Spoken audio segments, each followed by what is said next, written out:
The topic is the Tennessee Human Rights Commission, and we're talking to the Executive Director of the Tennessee Human Rights Commission, Ms. Beverly Watts. And of course, Ms. Watts, let's have you over the last segment that we have here, since you've given us so much excellent information. Let's have you to think in terms of the future of race relations or human relations, or however you wish to describe it, in this final segment, and as to whether or not we need to take some additional action in order to legislatively fortify some of the things that you have facing you. Okay. I think, you know, if there's one thing I'd have to say, 40 years after Dr. King's death, I think we still have work to be done, that the resources available to those of us who do this kind of work probably are not a lot and are limited. So always there's a need for more resources. Does that mean more public dollars? Maybe. We can always use more people. So we're looking for ways to collaborate with the NAACP, some of the historic organizations, to make sure things are happening. There's a lot of pieces of legislation in Washington currently at the Leadership Conference on Civil Rights, and others are looking for ways to do that. I know that the Leadership Conference is looking at trying to redo the Civil Rights Act of 1957, review it, revise it, and update it. And that was the bill that created the U.S. Commission on Civil Rights. Then Title VII of the Civil Rights Act, EEOC's legislation, HUD's, those are pretty much intact and look pretty good. The Tennessee Human Rights Commission, we're going to be looking at not this legislative session, but probably others, to make sure that our law is consistent with the federal law and that we can update our law. When we look at disability issues, we look at religious discrimination issues, all of those are on the rise. Age discrimination, there's a lot of laws in place, but sometimes I'm not sure we have enough resources to get the message out to people, so we're looking to do more of that. Whether or not there needs to be a law, we're looking to the Leadership Conference, the National NAACP, and letting them sort of lead the charge. The Leadership Conference has their website, civilrights.org, where they really are identifying laws that need to be enhanced, updated. The Voters' Rights Act was just extended, so we're happy about that. Immigration is an issue, while not really 100%, but really is an issue I think this country has to deal with, and it's still languishing in Congress. The notion of where we go and what do we do on immigration has an impact for us from a civil rights perspective. So we think those issues are important as well.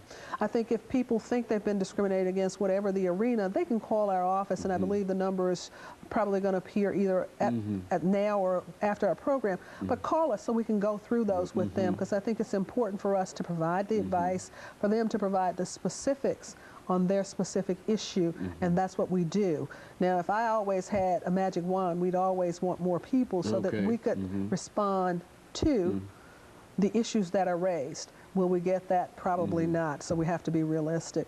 I think the other thing for us is that this year, the legislature is reviewing us for sunset. Every Tennessee agency, with the exception of a few, has sunset legislation, so we have to be reauthorized every so often. What does that mean for your organization? What that means is that every agency goes out of business or is set to expire, if you will, unless the state legislature extends us. For us, our date for expiration is June 30th, 2008.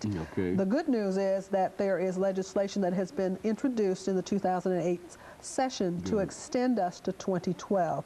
So we'll be going before the legislature, telling them who we are, what we do, how well we do it, and responding to some audit issues, and hopefully getting an extension to that date. So that's what that means. But they have the ability, the law is so written that they have the ability to simply end the Tennessee Human Rights Commission at their discretion as the legislature.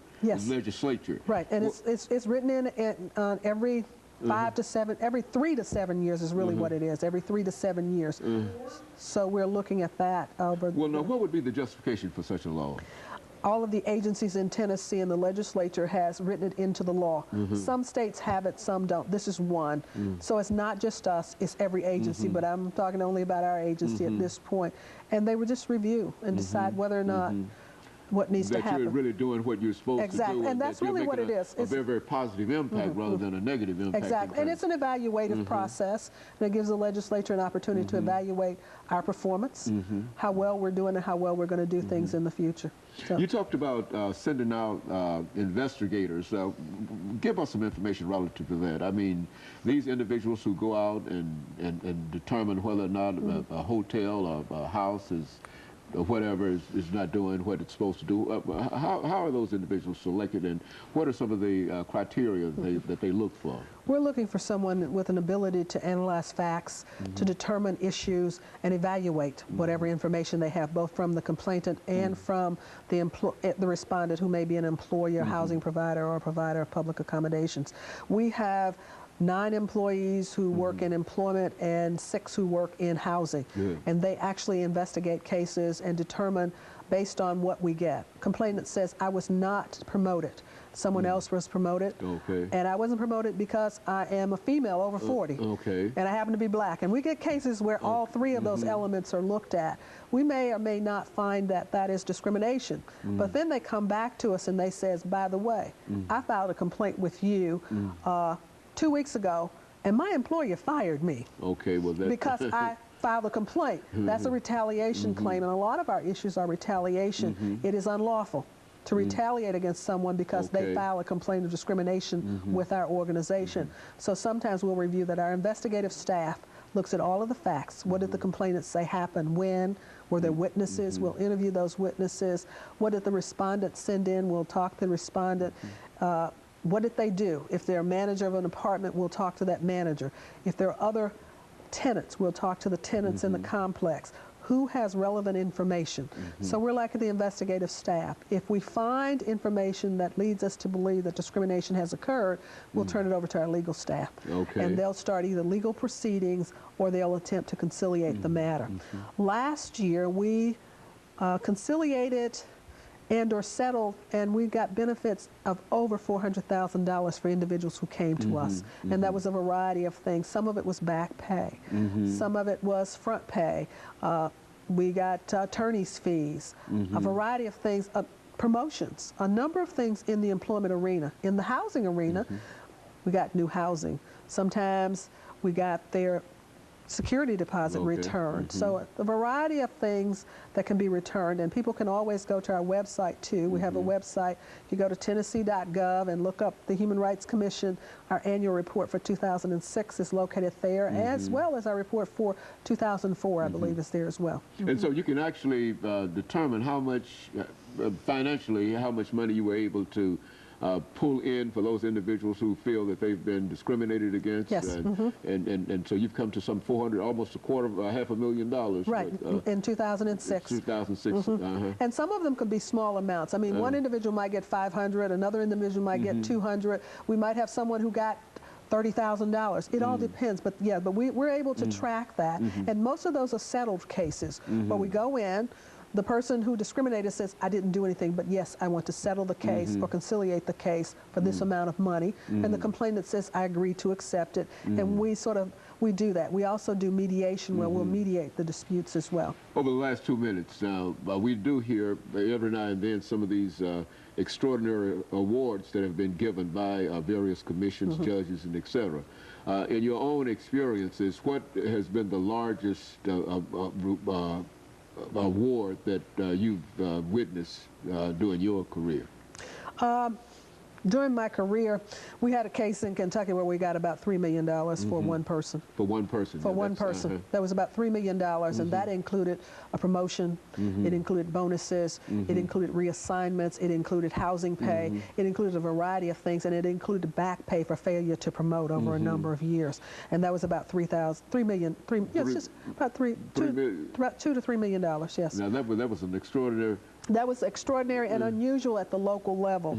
You'll find EEOC has cases that'll settle. You'll find in like 30, 40 million. Well, that's a class action. So that doesn't mean one individual gets it. It could be as many as 100 individuals or more that might be paid those amounts. But that's what I've seen. And then we had one case that settled for $150,000 to one individual, again in Kentucky when I was there. In Tennessee, I know last year, I believe we had a case where we were looking at perhaps a case that was about over $500,000 and those kind of things. In Kentucky, I could tell you who, what, when, and where. In Tennessee, I can't. Catching up with it. Okay, very good. So, of course, Ms. Watts, let me, over the last 30 seconds that we have here, thank you for bringing that excellent information in reference to the Tennessee, the human rights in a real sense, and especially about the Tennessee Human Rights Commission. And I think that your experiences and your ability to articulate some of the activities that you've been involved in will certainly play a very, very important role in terms of how people will see this organization, and we appreciate that for you. And of course, let me encourage our audience to tune in again next week for another informative edition of Comments. Thank you, and